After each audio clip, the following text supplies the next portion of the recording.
আসসালামু আলাইকুম। আমার হাতে যে ফলটি দেখছেন এটা হয়তো অনেকে চিনে থাকেন। এই ফলটার নাম হচ্ছে ডেও ফল। এক এক অঞ্চলে এক এক নামে পরিচিত। তাই ডেও ফলটা দেখে আসলে খেতে ইচ্ছা করলো, সেজন্য আমি ফলটাকে ভালো করে ধুয়ে নিলাম। ধুয়ে নিয়ে ভালো করে উপরে খোসাগুলো ছিলে ছাড়িয়ে ছাড়িয়ে বাইরে ফেলে দিলাম। দিয়ে এবার এই ফলটা পুরো ছাড়িয়ে নিয়েছি। নেওয়ার পরে এবার হচ্ছে মরিচ, লবণ এগুলো নিয়ে নিয়েছি। আর ডেও ফলগুলোর খোসা ছাড়িয়ে চারিপাশে ছেড়ে ছিটিয়ে দিয়েছি। মুরগিগুলোর এগুলো খুব পছন্দ হয়েছে, এই জন্য ওরাও এসে সাথে খাচ্ছে। আর আমার জনগণ তো আছেই, আমার চারপাশে বসে আছে খাওয়ার জন্য। তো মুরগিগুলো এই খোসাগুলো খুব মজা করেই খাচ্ছে, কারণ এটা একটু মিষ্টি টাইপের ছিল।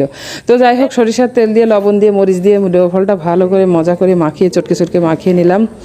মাখিয়ে নেওয়ার সময় কী যে একটা ঘ্রাণ বেরোয়েছে, এত সুন্দর একটা ঘ্রাণ, ঘ্রাণেই মনে হচ্ছে কি সবাই মিলে খেয়ে ফেলি। তা একটু গালে দিলা, গালে দেওয়ার সাথে একেবারে মজায় যেন গাল ভরিয়ে যাচ্ছে একদম। খুব মজার একটা ফল। তো সবাই খাবেন, এবং আমার ভিডিওটা ভালো লাগলে লাইক কমেন্ট করবেন। ধন্যবাদ।